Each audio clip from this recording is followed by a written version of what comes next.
आई भैया, हम समाजवादी गायक सुनील उर्फ चिंटू यादव समाजवादी गीत के लिस्ट में एगो और गीत साथियों इस बार सुनिएगा।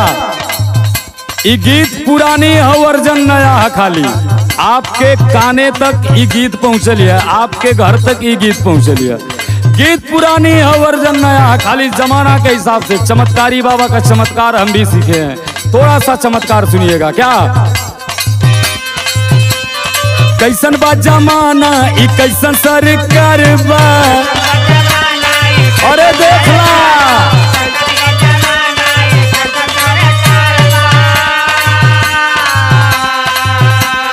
मिलत नहीं खानो करी सब भइल बेरोजगार बा,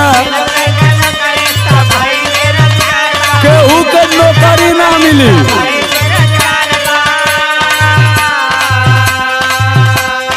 कैसन बा जमाना, ई कैसन सरकार बा, मिलत नहीं खानो करी सब भइल बेरोजगार बा। लेकिन देखा इच्छा पूर्ति महाराज का हाल का, 10 साल बीत गई लजियो ना आवेले, 10 साल बीत गई लजियो ना आवेले।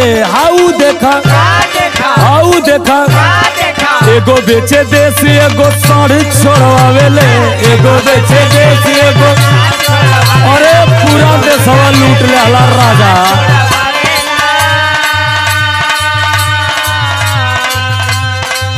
एक जाने के देश बेचले से मतलब है। साथी दावे के साथ हम नहीं कह रहे हैं, ये मीडिया पत्रकार और जो आम आवाम लोग देख रहे हैं वो लोग कह रहे हैं, क्योंकि रेलवे शायद, हम खुल के नहीं बोलेंगे, आप समझदार हैं समझ जाएंगे, रेलवे शायद साथियों किसी के हक में गया, एयरपोर्ट शायद साथियों किसी के हक में गया, इस देश का रोजगार साथियों शायद किसी के हक में गया। एक चीज, नई चीज इनकी सरकार आई तो आप सुनिएगा, पहले लोग प्राइवेट नौकरी करते करते सरकारी हो जाते थे, लेकिन चमत्कारी बाबा की जब से सरकार आई है एक नया चमत्कार, आप सरकारी नौकरी करते करते कब प्राइवेट हो जाएंगे इसकी कोई गारंटी नहीं है। आइए सुनिएगा, इनसे अगर बात करेंगे तो ये बात क्या करते हैं। जब केहू करे महंगाई पबतिया, लागे जैसे आ जाला कपराया फतिया,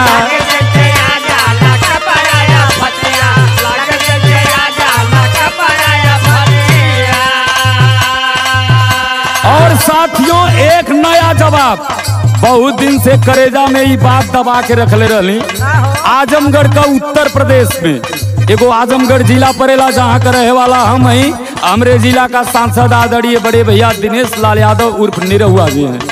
किसी पत्रकार ने उनसे सवाल कर दिया कि दिनेश लाल निरहु भैया आप महंगाई पर क्या कहना चाहते हैं। उनका जवाब आया, निरहुआ भैया ने कहा कि अगर आपको महंगाई लगती है तो आप पाकिस्तान चले जाओ। बहुत सही भैया कहला, जहिया हमहन के लगी कि तू ये देश लायक ना हवा, आपो के पाकिस्तान भेजल जाई, आप पाकिस्तान का रास्ता चुन लिया आया। और टारगेट निरहु भैया हम आपको नहीं कर रहे हैं, न छोड़ रहे हैं। आइए अगली लाइन में सुनिएगा। क्या 5 किलो राशन पर हाथ जोड़वावेले,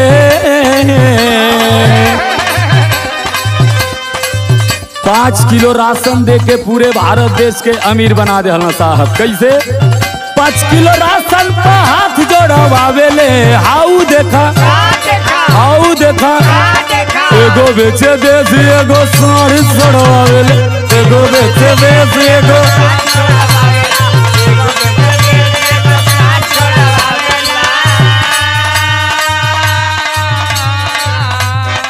वादा रहल साथियों, भाइयों बहनों मित्रों साथियों, वादा रहल खुले मन से, अरे इस बार मेरी सरकार बना दो, 2 करोड़ नौकरियां दूंगा, बिजली फ्री दूंगा, पता न का दूंगा, दिहाला तक कुछ ना साहब, लेकिन लिहाला बहुत कुछ।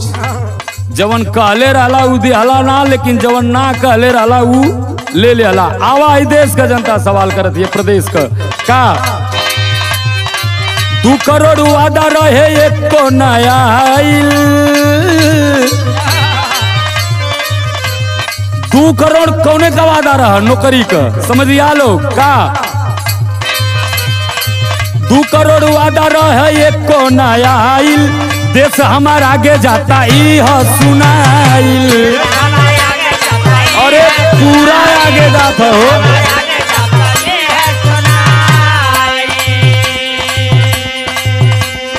2 करोड़ वादा रहा एक को नया आइल, देश हमारा आगे जाता ई सुनाइल। एगो काम साहब बड़ा चपक के करत हवा लोगन पूरे देश में, कैसे चपक के करत हवा सुना। हिंदू मुस्लिम का के भाईचारा तोड़वावेले, जौन अपने देश के कहल गल कि यहाँ सब लोग मिलजुल के रहे वाला देश है, एकता वाला देश है, सब धर्म कर रहे वाला देश है। लेकिन ई लोग जब से अइला तब से एगो काम कर दिया, बड़ा खतरनाक काम कैला लोग। कौन? हिंदू मुस्लिम का के भाईचारा तोड़वावेले। हाउ देखा हाउ देखा, एगो बेचे देश एगो सार जोड़वावेले, एगो बेचे देश एगो।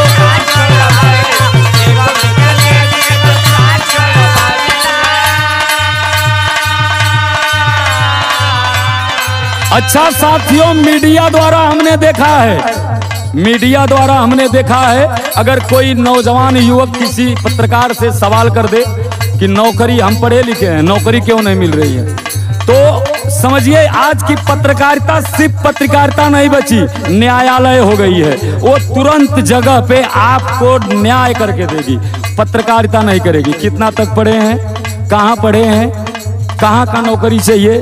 अब सुनिएगा साथियों, इस देश का भविष्य है, इस देश में हो रहा है, क्या हो रहा है सुनिए। पढ़ी लिखी फाइल लेके घूमता युवा, ये देश का नौजवान पढ़ लिख के फाइल लेके गली गली घूमत हुआ। आए देश का क्रिकेटर, ये देश का बड़े बड़े अभिनेता जे बड़े पद पर, वो एगो काम करत है देश खातिर का। पढ़ी लिखी फाइल लेके घूमता रे युवा, साहब का मीडिया खेलावता जुआ।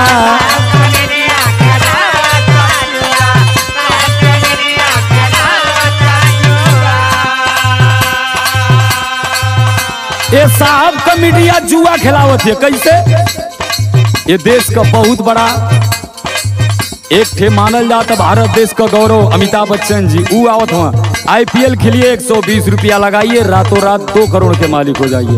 साहब शायद आपको लगता होगा इससे देश आगे जाता है, इससे देश आगे नहीं जा रहा है। युवाओं का और लोगों का भविष्य खतरे में हो रहा है और ये देश अपना और पीछे जा रहा है। हम इतने समझदार नहीं हैं कि आपको समझा दे, लेकिन इतना बेवकूफ भी नहीं है कि हम न समझें। बात समझिएगा साहब, कहना है क्या। पढ़ लिख फाइल लेके घूमता रे युवा, साहब का मीडिया खेलावता जुआ।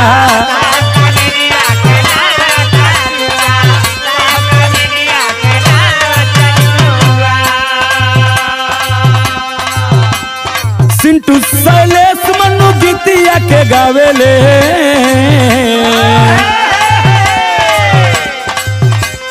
सिंटू शैलेश मनु गीतिया के गावेले। आऊ देखा आऊ देखा, एगो बेचे देश एगो साढ़ छोड़वावेले, एगो बेचे देश एगो साढ़ छोड़ा, एगो बेचे देश एगो साढ़ छोड़वावेले, एगो बेचे देश एगो साढ़ छोड़वावेले।